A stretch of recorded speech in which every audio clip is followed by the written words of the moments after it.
Hello everybody, we are here with a lesson about developing personal goals and improve performance. Each one of us have our own goals, whether it be fitness or it be sport related. It might be grade wise. For the purpose of this lesson, we're going to think about goal setting for muscle strength and endurance, and we're going to do a leg workout. The other standard is 1.12, which is demonstrate independent learning. If you are following along with this video, you are totally completing that standard because you are practicing by yourself. I'm not there to help you with your form. Okay, and then our word wall is the theme of the whole week is proprioception. A lot of people get confused about where they are, so it's important to understand where your body is in space and time. So let's just put this over here right now. And I'll try to move this out of the way so you can see me a little bit better. There we go. Okay, so we're going to do a quick warm-up, then we're going to do a leg workout, then we'll do a cool-down. So let's go with the windshield wipers, cymbals. This all warms up your rotator cuffs, which we aren't necessarily using during this video, but it's definitely something that you should always take care of. Okay, one of the biggest injuries other than a back or a knee is somebody hurting their rotator cuff. My father was a construction worker and for 31 years, and he tore his rotator cuff twice working construction. So it's really important to think about taking care of your body even though you might not be using that part. A lot of people, when they're working out, they're like, oh, I'm just using my legs, so I'm just going to warm up my legs. But that's actually not the answer. The answer is not just, oh, I'm just using my legs, so I'm going to warm up my legs. Because you could hurt your back. You could hurt your arm by balancing somehow. So it's important. Let's do some high knees. And then let's do some heel kickers. And then let's do some cross-body kick, cross-body kick, cross-body kick, cross-body kick, cross-body kick, cross-body kick, okay? And then obviously our heart rate is not pumping yet, but what you want to do basically whenever you're doing a workout, you don't want to just start the workout. You need to get your blood flowing, okay? So however you do that, some people can do that in like 2 or 3 minutes, other people need 4 or 5 minutes. I notice when I go for my runs, it takes me about 7-8 minutes to pick up some speed. So it's important for you to think about how you can warm up, and if you're not warmed up yet, maybe you stop and you warm up a little more rather than start the workout. The last leg workout we worked specifically, we did squats, we did calf raises, we did side lunges. So today I'm going to start with the lunge series. I call this a 3-part lunge. A lot of people call it that. And it's pretty simple. I'm going to start with my left foot, and I step forward, and I go down. Okay, you notice my knee's on the floor? Your knee doesn't need to touch the floor, and I wouldn't want you to do that. But what I want to talk about during this little time is having my knee and my ankle together. Do you notice how my knee's not way in front of my ankle or way behind my ankle? It's right even with my ankle. That's pretty important for the lunge. So let's look at that. I'll try to do it on a side angle here. So here I am. I'm going to take this step, okay, and I lunge down. You notice how when I lunge, it's all here. That's all straight. Okay? So back to that 3-part lunge. The first part of it, stepping forward and lunge down. The second part of it, you're going to go on an angle. So you see here, my goal is to go this way. So I go this way and back up. And then I'm here and I go here. And so that's a 3-part lunge. So I did it all for my left leg. Now I'm going to do it all for my right leg. So here we go with my right leg. I take that step forward, big step, and up. And my floor is a little slippery. I almost tore my hamstring or something. And then you step and up and reset and then step and over. Okay, you notice how I don't have any weights. I have kettlebells right there, but you actually don't need weights to do some of this stuff. okay? So that was the 3-part lunge. That'll be our first movement. The second movement is what we call a wall squat or a static squat, okay? And basically what I want to do is just hold my squat. And I'll just hold it for 10 seconds, but look at my back straight, the weight's in my heels. So 1, 2, 3, 4, 5, 6, 7, 8, 9, 10, and up, okay? Wall squats or static squats like that are really good if you are looking to become stronger and make sure your posture is better. So that helps with your back, it helps with your hips. So one more time, if you want to do it with your wall, you'll see here I have a little ab machine, but I just move that out of the way. And if I have a wall, I just venture down and hold it here. And you'll notice how I'm not too deep, I'm pretty straight, my back straight. Okay, so that's the wall squat or the static squat. So exercise 1 was a 3-part lunge. Exercise 2, oh, hold on, I have somebody. Oh, there we go. Okay, exercise 2 was the static squat.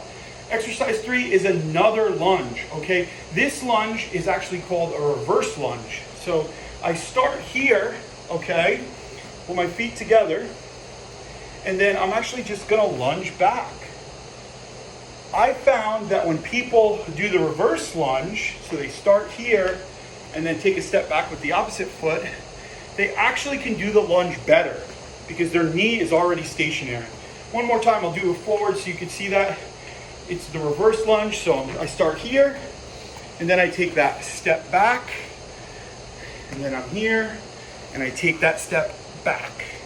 Okay, so that was a reverse lunge. So first thing was a 3-part lunge. Second thing was the static squat. Third thing was the reverse lunge. Fourth thing, okay, it's pulsing lunges. So let's watch that.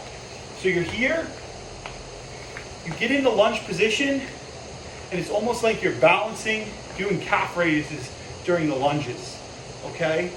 And then so whatever you do on one side, you want to do on another side. And you notice how I'm trying to keep my balance, my lunge isn't too deep, okay? So that's really working your calves, but you're in that lunge, so it's opening up your hips, okay?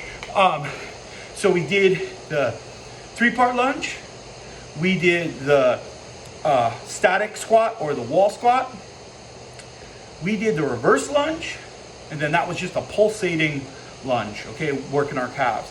The last thing we want to work on is our hamstrings, okay, which is the back of our legs, okay, and what we're going to do, with no weight, it's really hard to do a deadlift that would be advantageous for you in this move. So it's really that one-legged deadlift that's going to help you here. In the first video I did for legs, that was my weak point because my back was all messed up. So I'm going to need to stop at my shins. Where you need to stop is up to you. Maybe you can keep your back straight and touch the floor. I don't know. I'm not very flexible, so I can't do that. But here it is. I start in this position. I go down, I keep my back straight, and then I come up. All right, and then from the other side, here you go. One leg hinged, back straight. I go down, and then I come up. Okay, so that's the 5 exercises, right? Pretty simple. Some of them we've done already, some of them we haven't. Regardless, we're gonna continue, and I can hear maybe a garbage truck coming, so I'm gonna shut the garage door. Okay, we're gonna continue, but we're gonna do the whole thing in a sequence. We're gonna try to do like 5 of each, okay? So we'll do one round with 5 of each, okay? And when we do that, I think you'll start to see one you might do better than the other. So that's why we need to practice.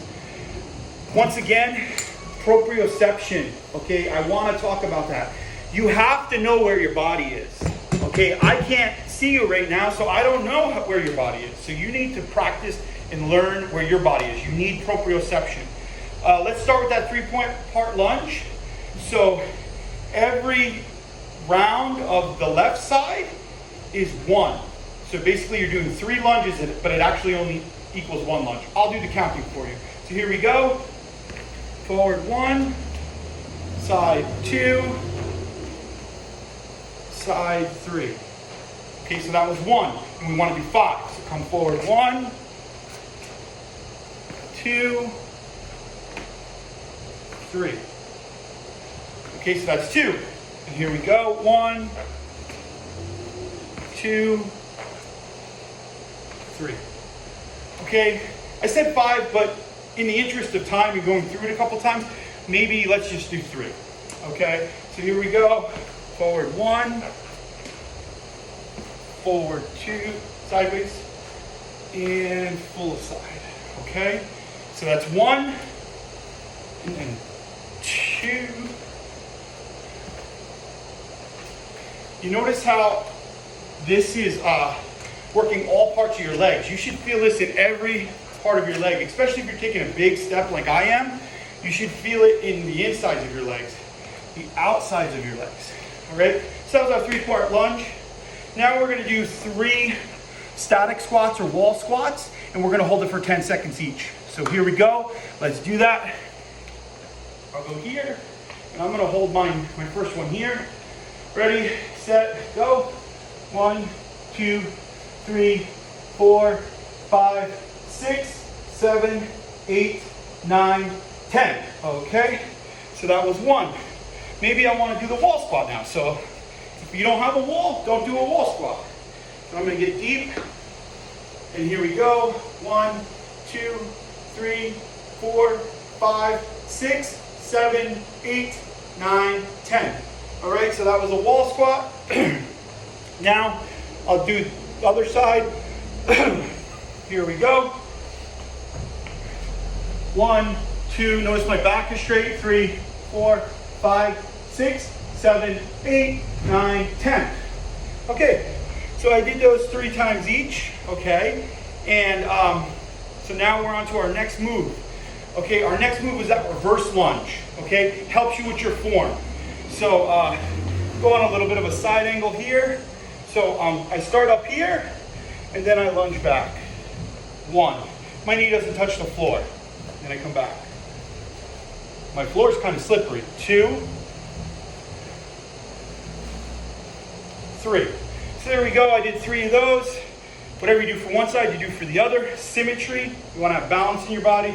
So I'm here. Step back. 1, 2, 3. All right, so that was our 3rd exercise. Our next exercise is that pulsing exercise for our calves. Okay, and so kind of give you an angle here. I'm in the lunge position. I'm on my tippy toes though, and I go pulse up. 1, 2, 3. And for those of you that can't see it, both my feet are on the tippy toes, and what I'm doing is I'm pulsing. So here we go again. 1, 2, 3. So I'm rocking on, I'm curling my toes, and it's like I'm doing a calf raise, okay? And but I'm in that lunge position, so I'm statically holding that lunge. Okay, our last activity will be the deadlift, which is the one-legged deadlift for the back of our legs or our hamstrings. Once again, I said this is where I struggle, so I want to keep my posture, keep my form. If you can touch the floor, touch the floor. I can't touch the floor without bending my back. So I'm just going to go to my shin. 1, 2, 3. Okay, and then I'll do the other side. Whatever you do for one side, you do for the other. 1, 2, 3. All right, so let's review. We did the 3-part squat, lunge. Then we did the wall sit. Then we did the reverse lunge. Then we did the pulsing lunge. And then we just did the one-legged deadlift. So that in unison all together adds to all this stuff I'm talking about here, okay? So look, you're developing personal goals to improve performance. Maybe that was hard for you. Doing 3 of them was hard. Okay, so maybe a goal for June is you could do 5 and do 1 round of them. The next thing here, demonstrate independent learning. Okay, if you're doing this workout at home, you are demonstrating independent learning.